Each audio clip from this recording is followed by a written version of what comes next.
महाराष्ट्र राज्याचा उच्च व तंत्र शिक्षण विभागाकडून उच्च शिक्षण क्षेत्रामध्ये अनेक क्रांतिकारी महत्त्वपूर्ण निर्णय हे घेतले जात आहेत, ज्याच्या माध्यमातून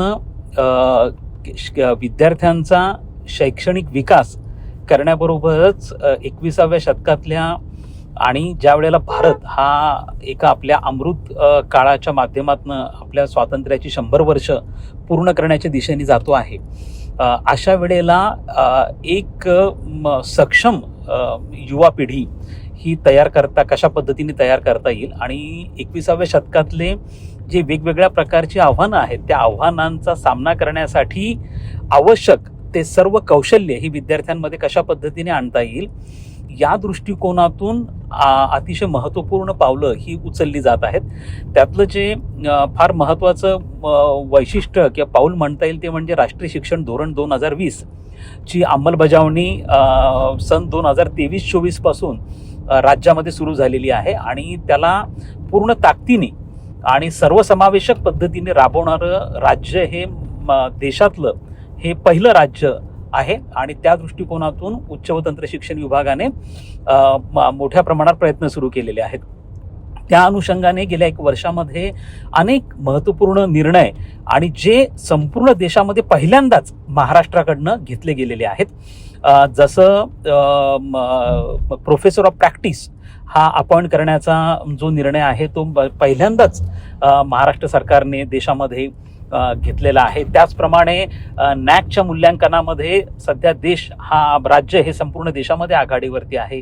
अकॅडमिक बँक ऑफ क्रेडिटच्या रजिस्ट्रेशनमध्ये देखील महाराष्ट्र हा देशामध्ये आघाडीवरती आहे आणि अशा स्वरूपाने अनेक अभिनव संकल्पना ह्या उच्च शिक्षण क्षेत्रामध्ये राबवण्याच्या दृष्टिकोनातून आता प्रयत्न होत आहेत आणि त्या शृंखलेमध्ये एक महत्त्वपूर्ण निर्णय काल म्हणजे 17 नोव्हेंबर रोजी मंत्रिमंडळाने घेतला आणि तो होता की राज्यामध्ये समूह विद्यापीठ स्थापन करण्यासाठी आवश्यक त्या मार्गदर्शक सूचना ज्या आहेत त्या सूचना निर्गमित करण्यात आला आणि त्याला मंत्रिमंडळाने मान्यता दिली. समूह विद्यापीठ देशामध्ये अशा स्वरूपाने मार्गदर्शक तत्वे काढून राबवणारं राज्य हे देशातलं पहिलं राज्य आहे आणि निश्चितपणे उच्च व तंत्र शिक्षण विभागाने यामध्ये आघाडी घेतली आहे असं आपल्याला म्हणता येईल. या संदर्भामध्ये काही महिन्यांपूर्वी उच्च व तंत्र शिक्षण विभागाकडून संपूर्ण महाराष्ट्रामधनं वेगवेगळ्या प्रकारचे जे स्टेक होल्डर्स आहेत त्या स्टेक होल्डर्सकडनं सूचना मागवण्यात आल्या होत्या. या सूचनांचा सर्वांगीण विचार करून एक सर्वसमावेशक आणि अशा स्वरूपाच्या मार्गदर्शक सूचना ह्या तयार केल्या गेलेल्या आहेत, ज्याला मार्गदर्शक तत्व असंही आपण म्हणू शकतो. गाईडलाईन्स ह्या आता तयार केल्या गेल्या आहेत आणि त्या अनुषंगाने राज्यामध्ये आता समूह विद्यापीठं ही स्थापन केली जातील. महाराष्ट्राची जी एकूणच उच्च शिक्षणामधली जी एकूणच व्यवस्था आहे ही बहुआयामी अशा स्वरूपाची आहे. आपल्याकडे 13 कृषी विद्यापीठं आहेत. त्याचप्रमाणे राज्य सरकारकडून अनुदान प्राप्त करणारे 3 डीम्ड युनिव्हर्सिटीज आपल्याकडे आहेत. त्याचप्रमाणे 25 खाजगी विद्यापीठं राज्यामध्ये आहेत. साधारणतः 25च्या आसपास डीम्ड युनिव्हर्सिटीज या राज्यामध्ये आहेत. तसंच आपल्याकडे युनिटरी युनिव्हर्सिटीचं मॉडेल आहे. 3 क्लस्टर युनिव्हर्सिटीज ह्या महाराष्ट्रात आहे, ज्याच्यामध्ये एक महाराष्ट्र शासनाचीच doctor Homi Bhabha cluster university जी आहे जी मुंबईला आहे आणि त्यानंतर 2 हे उपक्रम असे खाजगी क्षेत्रामध्ये करण्यात आलेले आहेत. एक हैदराबाद सिंध जी मुंबईमधली आहे आणि दुसरी कर्मवीर भाऊराव पाटील जी आहे सांगलीची. अशा स्वरूपाचे 2 उपक्रम हे खाजगी याच्यामध्ये आणि नुकतंच जे मुंबईमधलं जे चित्रकला महाविद्यालय आहे त्याला नुकतंच डिनोवो युनिव्हर्सिटीचा दर्जा हा देण्यात आलेला आहे. त्यामुळे आता याच्यात भर पडलेली आहे ती समूह विद्यापीठाची आणि हे एक अभिनव अशा प्रकारची संकल्पना आहे. ही जी संकल्पना ही प्रामुख्याने विकसित झाली ती राष्ट्रीय शिक्षण धोरण 2020च्या पार्श्वभूमीवरती. राष्ट्रीय शिक्षण 2020चा जे 2 प्रमुख उद्दिष्ट आहेत ते म्हणजे विद्यार्थ्यांना बहुविद्याशाखीय शिक्षण उपलब्ध करून देणं आणि महाविद्यालयांचं रूपांतर जे आहे ते बहुविद्याशाखीय महाविद्यालयांमध्ये करणं हा त्याचा एक महत्त्वाचा उद्देश आहे. आणि दुसरं महत्त्वाचं म्हणजे शैक्षणिक संस्था ज्या आहेत, महाविद्यालय जे आहेत, त्यांना इतकं सक्षम बनवणं की भविष्यामध्ये त्या स्वतःच्या पदवी देऊ शकतील. म्हणजे आता ज्या पद्धतीने विद्यापीठं ही पदवी देतात त्याच पद्धतीने महाविद्यालयांना भविष्यात एवढं सक्षम बनवायचं की ते आपली स्वतःची पदवी हे देऊ शकतील, ज्याला डिग्री अवॉर्डिंग इन्स्टिट्यूशन्स असं आपण म्हणू शकतो. त्या दृष्टिकोनातून हा जो समूह विद्यापीठाची जी संकल्पना आहे ती पुढे आलेली आहे. समूह विद्यापीठामध्ये साधारणतः अशा प्रकारची अपेक्षा आहे की ही समूह विद्यापीठ बहुविद्याशाखीय असतील.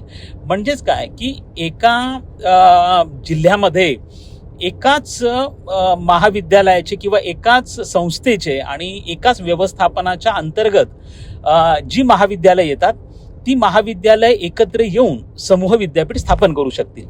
तर उदाहरणार्थ जर आपण घेतलं तर छत्रपती संभाजी नगर हा जो आपला जिल्हा आहे यामध्ये जर एखादी जसं मराठा शिक्षण प्रसारक मंडळ सारखं एखादी शैक्षणिक संस्था असेल तर या शैक्षणिक संस्थाचे छत्रपती संभाजीनगर जिल्ह्यामध्ये जी महाविद्यालय येतात ती महाविद्यालय एकत्र येऊन समूह विद्यापीठ स्थापन करू शकतील. पण त्यासाठी काही मार्गदर्शक सूचना ह्या देण्यात आलेल्या आहेत, काही अटी आहेत ज्याच्यामध्ये कमीत कमी 2 महाविद्यालय त्यामध्ये असले पाहिजेत आणि जास्तीत जास्त 5 महाविद्यालय त्याच्यामध्ये असतील. जर या वरती काही महाविद्यालयांना म्हणजे 5च्या वरती 6 किंवा 7 महाविद्यालयांना एकत्र यायचं असेल त्याच संस्थेच्या आणि त्याच व्यवस्थापनाच्या, तर त्या संदर्भामध्ये काही विशेष तरतूद करण्याची देखील योजना आहे. म्हणजे त्या स्वरूपाचं लवचिकता ही ह्या मार्गदर्शक सूचनांमध्ये ठेवण्यात आलेली आहे. अशा वेळेला ही जी संकल्पना यामध्ये एक लीड कॉलेज असेल ज्याला प्रमुख महाविद्यालय असं आपण म्हणू शकतो. आणि हे जे प्रमुख महाविद्यालय असेल हे प्रामुख्याने विद्यापीठाचं मुख्यालय देखील असेल समूह विद्यापीठाचं. आणि ह्या जे प्रमुख महाविद्यालय असेल ते स्वायत्त महाविद्यालय असणं गरजेचं आहे. 5 वर्षापासून ते किमान 5 वर्षापासून ते स्वायत्त महाविद्यालय असलं पाहिजे. आणि त्याचं नॅकचं मूल्यांकन जे आहे ते 3.25 अशा प्रकारचं त्याचं मूल्यांकन असणं हे देखील अपेक्षित आहे. त्याचप्रमाणे इतर त्याची जी महाविद्यालय असतील मग त्याच्यामध्ये अनुदानित सुद्धा असू शकतात आणि विना अनुदानित सुद्धा असू शकतात. तर ह्या दोन्ही प्रकारच्या महाविद्यालयांचं नॅक मूल्यांकन होणं हे देखील क्रमप्राप्त किंवा अनिवार्य अशा प्रकारचं हे ठेवण्यात आलेलं आहे.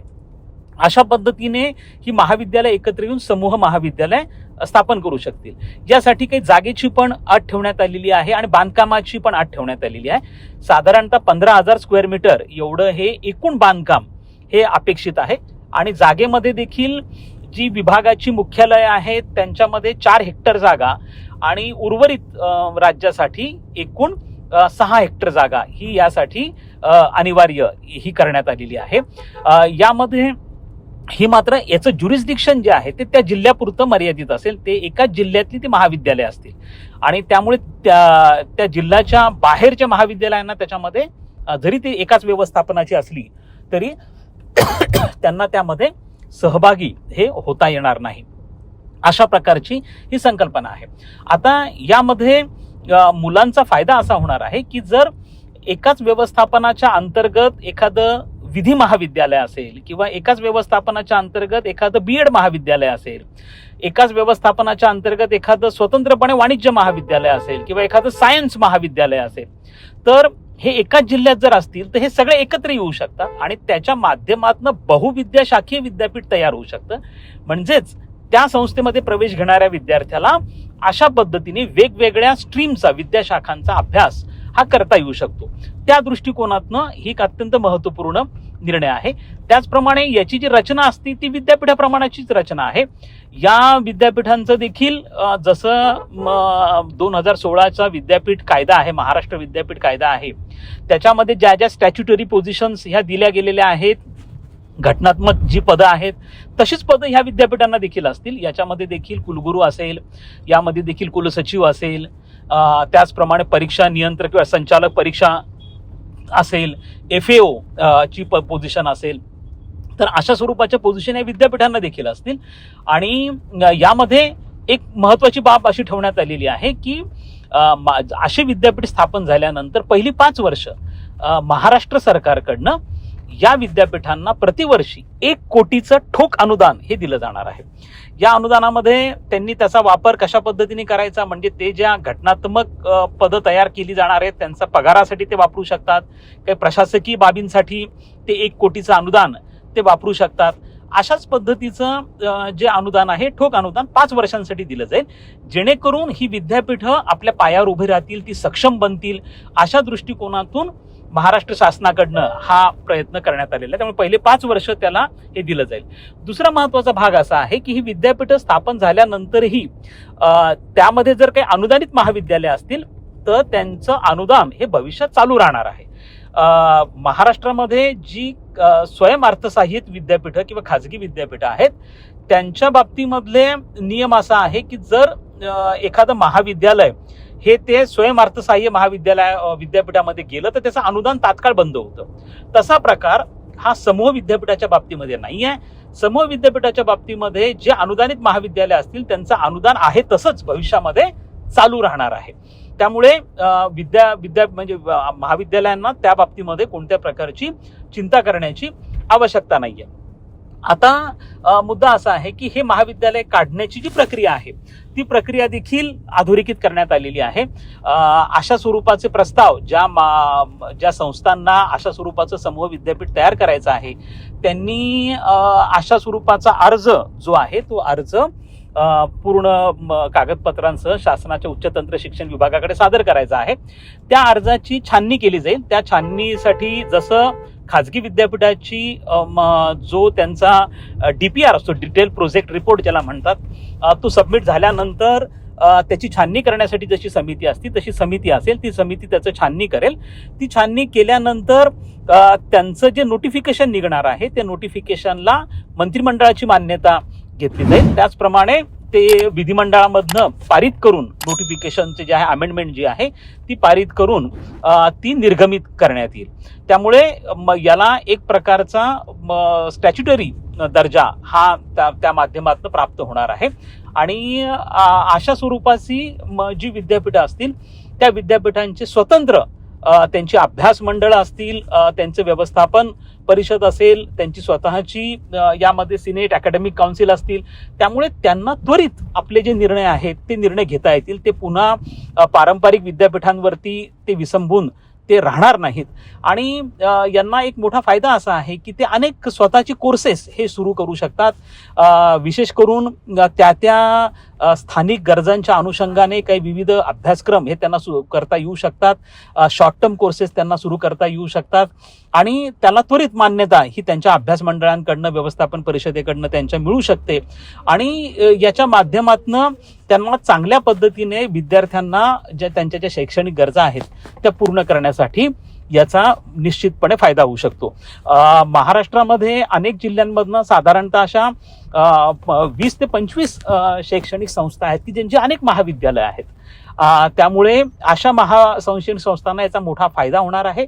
आणि विशेष म्हणजे महाराष्ट्रामध्ये स्थानिक गरजांना अनुषंगाने अभ्यासक्रम त्वरित काढणं आणि विद्यार्थ्यांना बहुविद्या शाखीय अभ्यासक्रम किंवा शिक्षण उपलब्ध करून देण्यासाठी ही समूह विद्यापीठाची संकल्पना ही अत्यंत महत्त्वपूर्ण अशा स्वरूपाने सिद्ध होणार आहे.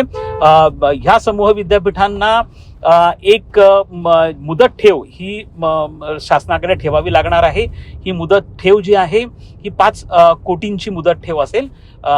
खाजगी विद्यापीठांसाठी अशाच प्रकारची मुदत ठेवची रक्कम ही 10 कोटींच्या आसपास आहे. आणि त्यामुळे एक अत्यंत गुणवत्तापूर्वक शिक्षण देण्याच्या दृष्टिकोनातून हा एक समूह विद्यापीठाचा महत्त्वपूर्ण निर्णय हा महाराष्ट्र सरकारने घेतलेला आहे. आणि त्यामुळे महाराष्ट्रामधले विद्यार्थी, पालक आणि एकूणच शिक्षक वर्ग या निर्णयाचं निश्चितपणे स्वागत करतील अशा प्रकारची अपेक्षा आपण करू शकतो.